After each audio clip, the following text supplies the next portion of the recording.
સુરતમાં એક વિદ્યાર્થીનીએ ગળે ફાંસો ખાઈને જીવન ટૂંકાવ્યું છે। જો કે આ સગીરાએ આ પગલું ભર્યું તેની પાછળ પરિવારનો આરોપ છે કે શાળામાંથી ફી ભરવા બાબતે દબાણ કરવામાં આવતું હતું, જેની સજા પણ વિદ્યાર્થીને આપવામાં આવતી હતી। તો બીજી બાજુ શાળાએ પણ આ બાબતને લઈને ખુલાસો કર્યો છે।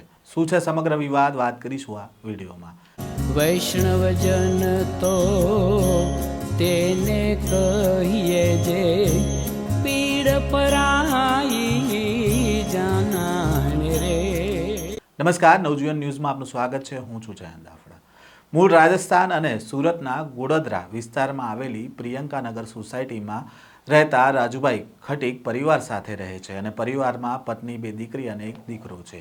રાજુભાઈ રિક્ષા ડ્રાઇવિંગ કરીને પરિવારનું ગુજરાન ચલાવી રહ્યા છે, જે પૈકી મોટી દીકરી ભાવના ધોરણ 8માં ગોડદરા વિસ્તારમાં જ આવેલી આદર્શ પબ્લિક સ્કૂલમાં અભ્યાસ કરી રહી છે।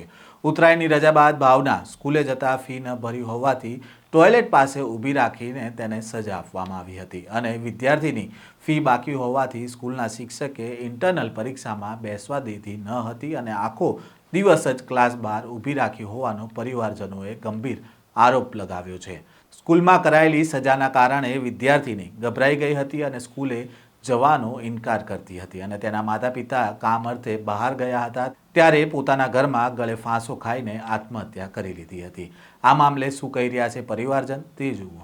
जो स्कूल जाती है वो कोई फीस बाकी था तो मास्टरों ने टॉर्चर किया, उसको स्कूल के बाहर खड़ा रखा। वो डिप्रेशन में आके घर पे आके फांसी खा के मर गया। और भविष्य में मैं तो ये कानून कायदे से इस स्कूल वाले को कुछ सबक सिखाए, कुछ भविष्य में अगले बच्चों को किसी का कोई ऐसा बनाव नहीं बने। मेरा नाम विजय है। मेरी बहन आदर्श पब्लिक स्कूल गोड़ादरा में आई है। वो स्कूल और क्लास 8 में पढ़ती थी, तो उसको फीस के लिए बहुत टॉर्चर किया। वो घर पे आके एक बार रोई थी, तो उन्होंने बोला कि मेरी बहन ने बोला कि वो पूरे दिन बाहर खड़ी थी क्योंकि फीस नहीं भरी। तो मेरी मम्मी पापा ने बात की थी स्कूल में फ़ोन लगाकर, तो वो बोलते हैं कि आप जब फीस भरोगे तभी आपको स्कूल में बैठाएंगे। मेरी बहन को ऐसा बोला। तो फिर हमने वापस बात की तो वो बोले ठीक है। तो उस दिन मेरी बहन स्कूल गई थी तो भी उसको पूरे दिन बाहर खड़ा रखा।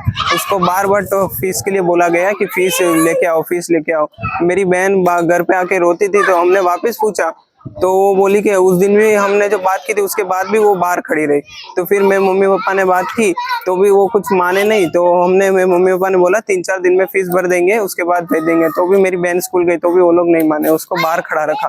तो भी वो रो रही थी घर पे आके। तो फिर मेरी मम्मी नीचे बैठी थी, हमारे किराना स्टोर दुकान है, तो मेरी मम्मी नीचे बैठी थी और मेरे पापा सर्विस के लिए बाहर कहीं काम पे जाते हैं। तो फिर मेरी मम्मी नीचे थी, तो मेरी बहन को कुछ काम के लिए ऊपर भेजा था, तो वो दरवाज़ा नहीं खोल रही थी। तो फिर मेरी मम्मी ऊपर दौड़ कर गई कि क्या हुआ। तो दरवाज़ा तोड़ा मेरी मम्मी ने, फिर देखा तो उसने ऐसा कदम उठा लिया। ગોડદરા વિસ્તારમાં જ આવેલી આદર્શ પબ્લિક સ્કૂલમાં અભ્યાસ કરતી વિદ્યાર્થીનીએ આપઘાત કર્યા બાદ શાળા સામે જે આક્ષેપ થયા હતા તેને લઈને શાળાના ટ્રસ્ટીનું નિવેદન પણ સામે આવ્યું છે। આ અંગે ખુલાસો કરતા શાળાના ટ્રસ્ટી શું કહી રહ્યા છે તે પણ સાંભળો। સાહેબ, અમને ઘટનાની જાણ સવારમાં થઈ કે ભાઈ આ છોકરી સુસાઇડ કરી લીધું છે।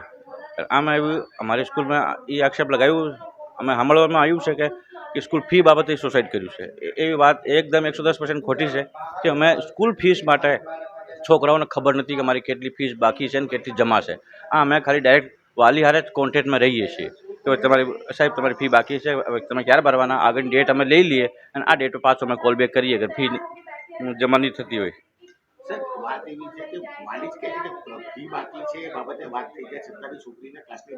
ના ના સાહેબ, આ ખોટી વાત છે। મતલબ ફીસ માટે ન હોય, કોઈ બીજો પનિશમેન્ટ હોય, માની લો કે કોઈ હોમવર્ક બાકી રહેતું હોય, એવી કોઈ વાત બની હોય બાકી, ઓર ફી બાબતે અમે છોકરાને જાણ નથી કરતા સાહેબ। હા, એ ખોટી વાત છે સાહેબ। કોઈ બીજું જ કોઈ ઘરેલું અંદર કોઈ પ્રોબ્લેમ હોઈ શકે, પણ સ્કૂલમાં એવું કોઈ બનાવ નથી। તમે ગમે છોકરાને જાય પૂછ્યું કે તમારી ફી માટે તમારી ફી કેટલી બાકી છે કે તમે કેટલી જમા છે।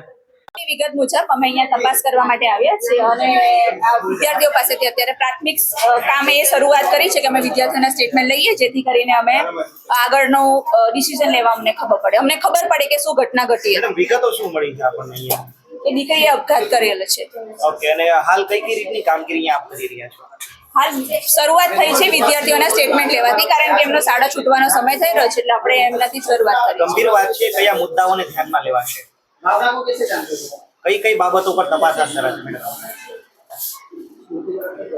શાળાનું વર્તન કે એવું કઈ કઈ મુદ્દાઓ તમામ જ્યારે જરૂરી જે છે તે તમામ મુદ્દાઓને અમે કવર કરીશું. વ્યક્તિના પ્રેશર બાબતે પણ તપાસ કરવામાં આવશે. એ તમામ વિગતો જે જરૂરી છે તે તમામ વિગતોને અમે કવર કરીશું. શાળા સામે ગંભીર આરોપો થતાં હવે શિક્ષણ અધિકારીનું પણ નિવેદન સામે આવ્યું છે અને તેમણે પણ આ અંગે તપાસ માટે આદેશ કર્યા છે.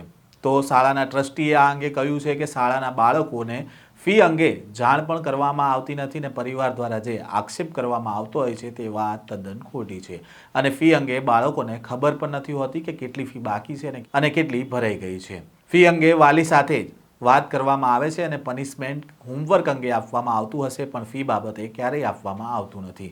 ઘરેલું કોઈ પ્રોબ્લેમ હોઈ શકે છે. હાલ તો આ વિદ્યાર્થીના આપઘાત બાદ ગોળાદરા પોલીસ દ્વારા અકસ્માતે મોતનો ગુનો દાખલ કરીને તપાસ શરૂ કરી છે.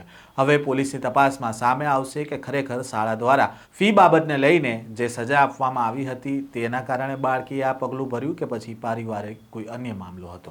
વધુ સમાચારો સાથે ફરી મળીશું. ત્યાં સુધી નવજીવન ન્યૂઝ સાથે જોડાયેલા રહેજો.